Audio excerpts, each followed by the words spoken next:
So one of the big differences between this training block and the 2022 training block is my consistency with the training.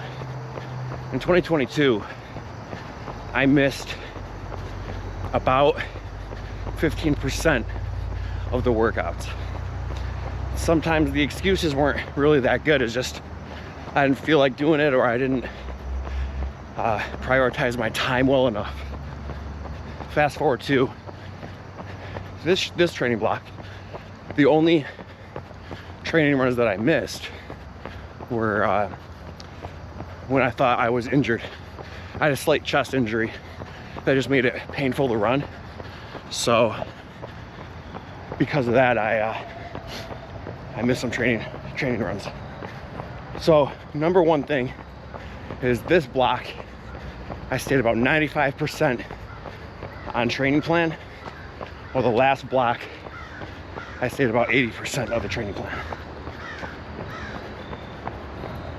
The second big takeaway out of this training block is I allowed myself to actually run slow on the slow runs. So 2 years ago, I was kind of new to running, like really running to train to get into a marathon. And I thought, hey, I gotta go hard most of the time. This year, this time going around, I definitely slowed it down. My recovery runs are going slow. Like today, I'm at a 10-minute, 30-second pace. I would have never done this 2 years ago. So that's a huge difference this time around. Is I did way more lighter runs. 2 years ago, the only thing I really looked at was speed, was average pace per mile. That's pretty much the only stat. This year, I really honed into many stats. So yeah, average speed, but also really evaluated heart rate. That's what this is, the heart rate strap. I also evaluated a bunch of other stuff, such as cadence, how many times my feet are turning over per minute. I evaluated vertical oscillation, how high am I bouncing with each step compared to pushing that energy forward. Power, how much power am I using? I'm also using my body battery. So how much body battery do I have to start out the run? And that's all determined by even more stats, such as how good is my sleep? How well am I sleeping? What's my HRV? Right, we gotta really evaluate so many things with the stats. And what I realized is it's way more than just average pace. Average pace is a good one, but there's so many more things to look at when you're trying to really enhance your running form. And speaking of running form, I really focused on trying to really enhance my running form. So things that I try to do now is keep my shoulders back, elbows drive back. I never did that before. I try to lean more forward and push off from the back. That way I am propelling myself forward and not going up. My breathing rate, I really work on breathing, deeper breathing, relaxing parts of my body that don't need to be active, like my face. And yeah, so running form was a big thing that I worked on this year too. Something else that I completely changed this time around too was I ran alone for 95% of all these runs. Last time I was training for this marathon, I had a friend that I did most of my runs with. I probably did 90% of my runs with him. And this year, it was all alone. And what that got me used to was just, one, being alone. Being alone and not having any distractions, which allows me to, again, focus on the things that I talked about earlier: my form, my heart rate, and my mindset. Also, my apparel has changed. So 2 years ago, my go-to shoe was the Saucony, however you say it, the Saucony shoe. So, but then this year, I got my feet evaluated by a fitting pro. Come to find out, I have a very wide foot. 2E is my width on my foot. So I had to find shoes that help that way. Because if my foot's too wide on a narrow sole, my foot can fall off of it and it's not as efficient. When you're running a marathon, efficiency is everything. So that was big. Instead of going from Saucony to Saucony this year, I switched to Hoka. And there's only a couple Hoka that work, and I have to get a size bigger.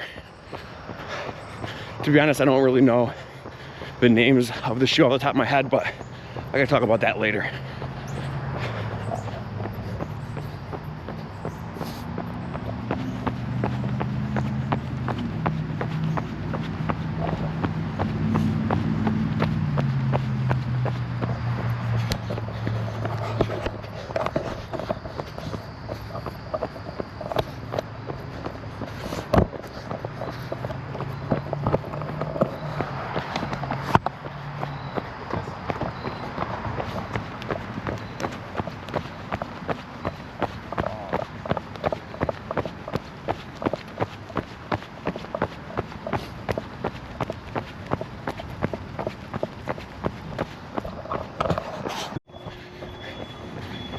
So in 2022, when I went up to race day, when I got to the starting line, I was about 190 pounds. And this year, I'm about 198 pounds. And the reason for that is, like I said, I put 2 years in the weight room. I gained a lot of muscle. And that's just hard to take away when you're in a marathon block. And I don't want to. I don't want to lose my muscle. I want to be able to maintain my muscle. But it's definitely a factor because I'm going to be carrying about 8 more pounds compared to the last marathon. 8 pounds from 2022 till now. 8 pounds over 26.2 miles. It really adds up.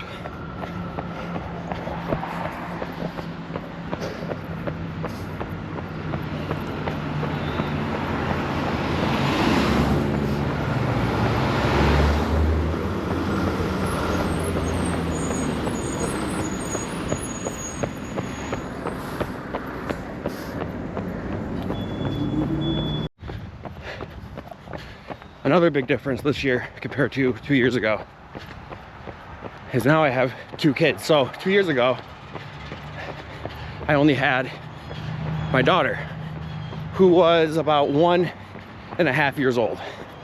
So 1.5-year-olds are easy. They're easy to live a life around, right? Harder than 0 babies, but definitely easier than 2. But now my daughter is 3.5, so she's older. And because she's older, she wants to play more. More is required of me, which isn't a bad thing, it's a great thing. But it's just a difference.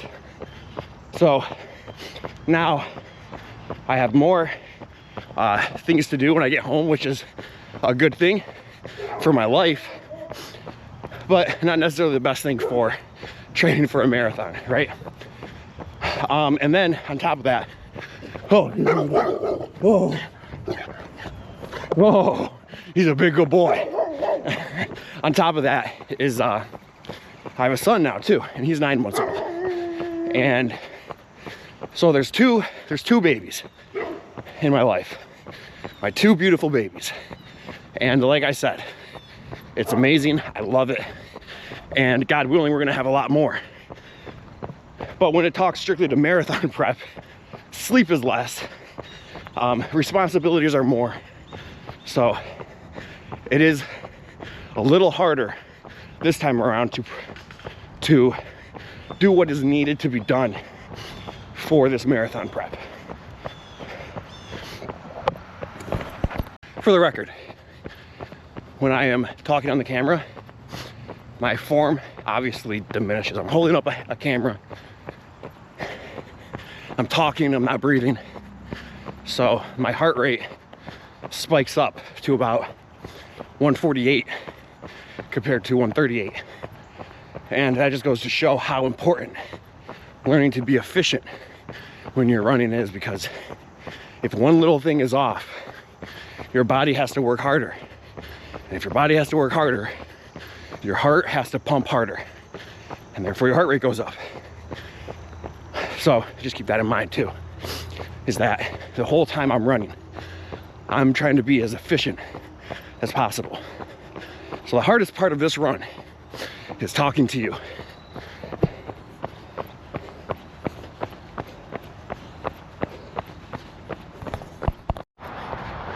Some things that have stayed exactly the same. Well, one is my responsibilities for my gym, Philosophically Built, have been there in 2022 and this year. And I don't know what year is harder, because they're both hard in their own way. They both demanded time from me in their own unique way. In 2022, it was a different way compared to this year. But that was something that stayed the same. You know, my career responsibilities stay the same. The other thing that stayed the same is my training program. It was the same exact training program from 2 years ago than it is now. Almost the same routes too. I switched up the routes a little bit, but for the most part, even the routes stayed the same. So I switched up some hills. Maybe I ran more elevation in the beginning of the program. I did the same track workouts at the same track. This loop I'm doing right now, I've done this loop many times 2 years ago. So everything stayed the same in regards to the program and the routes that I ran. And for the record, if you're running or want to get better at running, this is what you need to do more often than not. That's what I'm doing right now. I just finished 4 miles. I feel great. I'm only at 138 beats per minute when I'm not talking on camera. My pace is about 10 minutes. Very slow, but this is what builds up your aerobic base. This is what gets you race ready. The problem is, the downfall is that it just takes longer. So one of the thoughts that I'm having, because I've trained like this the whole time, that might be why last time I trained faster. So that might be why I did better on my runs. It's because I just taxed my body harder. Now this time I'm not doing that. So maybe my marathon won't be as good. We'll see. We're gonna put it to the test. But I'll be less likely to burn out, right? Because last time after my marathon, I was so burnt out, I didn't run for 2 years. I can't do that. Especially what this showed me is my cardio health was horrible, horrible. And if you want to be healthy, which I do, if you want to live a long time, which I do, you know, I have children, you have to keep your heart strong. You have to keep your cardiovascular up. There's a direct correlation between endurance fitness, cardiovascular fitness, and life expectancy. So I'm never going to let it get down to where it was before. I can't.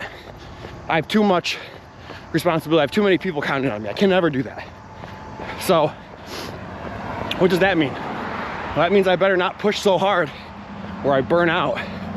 and drop all the way back to 0, right? So that's the benefit. And one of the things I'm telling myself is I'm not even training for a 2024 marathon. I'm training for next year's. So this year, whatever happens, happens. If I beat my time, great. I love it, that's the goal. But if I don't, I'm just using this race as another training run to be able to come back 1 year later and crush my time. That's the goal.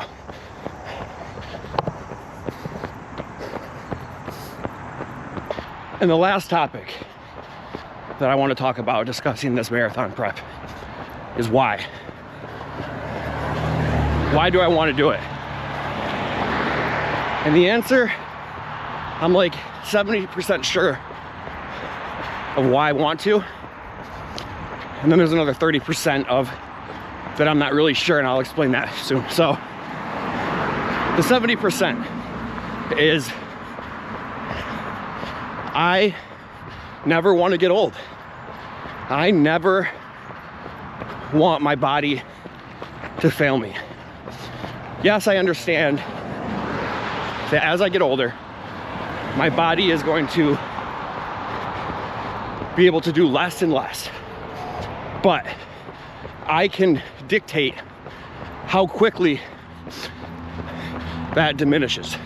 And my goal is to let that go down as slow as possible. And why do I want that to happen? Because I love life.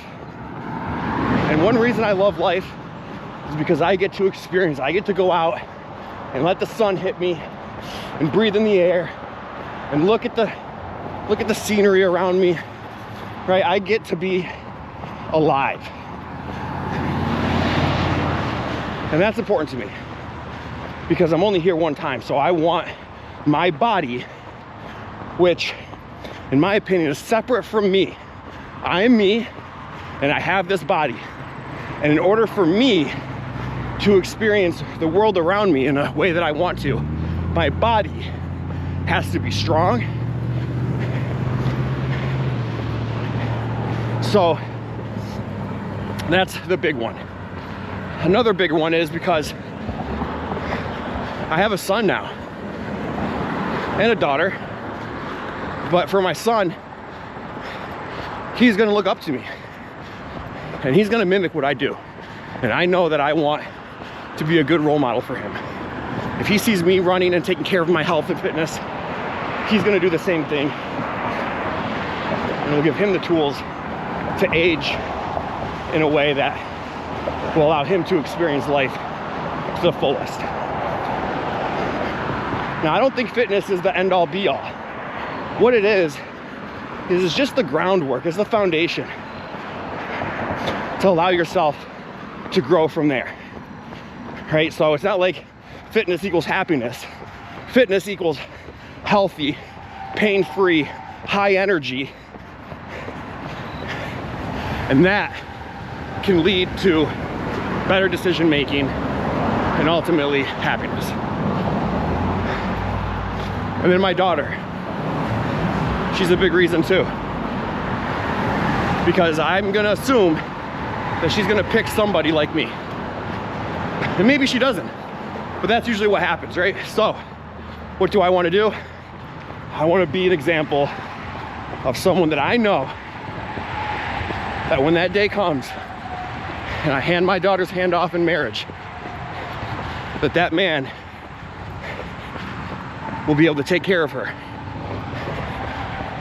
and be a good example to her children.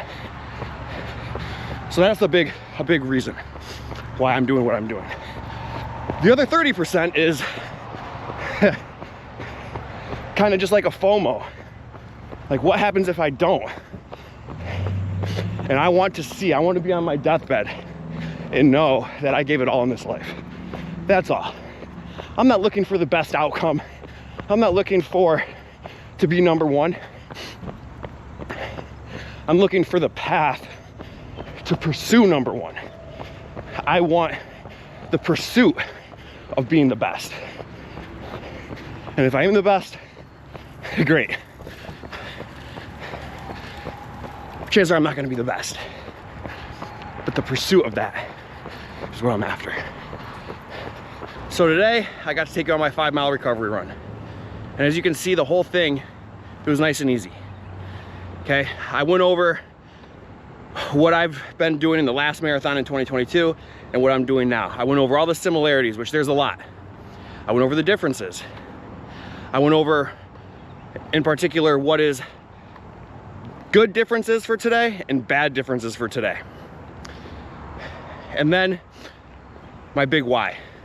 Why am I doing this? I'm 36 years old, and in my head, I'm still young. I see so many clients that come into my gym, and they're younger than me. They're 34, and they feel old. They look old, and they're not old, right? It's because they just let life get away. They didn't prioritize themselves. And I want to live a life as an example that that's not the only way. There's other options. And that's what I'm doing. So to add to my why, to end this video, is yeah, it's to be an example for my children. It's to be there for my wife. So then when we get older, she doesn't have to take care of me. I'm older than her, I'm 4 years older, right? I don't want her to have to take care of me. I want to be self-sufficient as long as possible. And then another why is my community. To lead in a way where I'm showing what is possible. Because I want you to be better.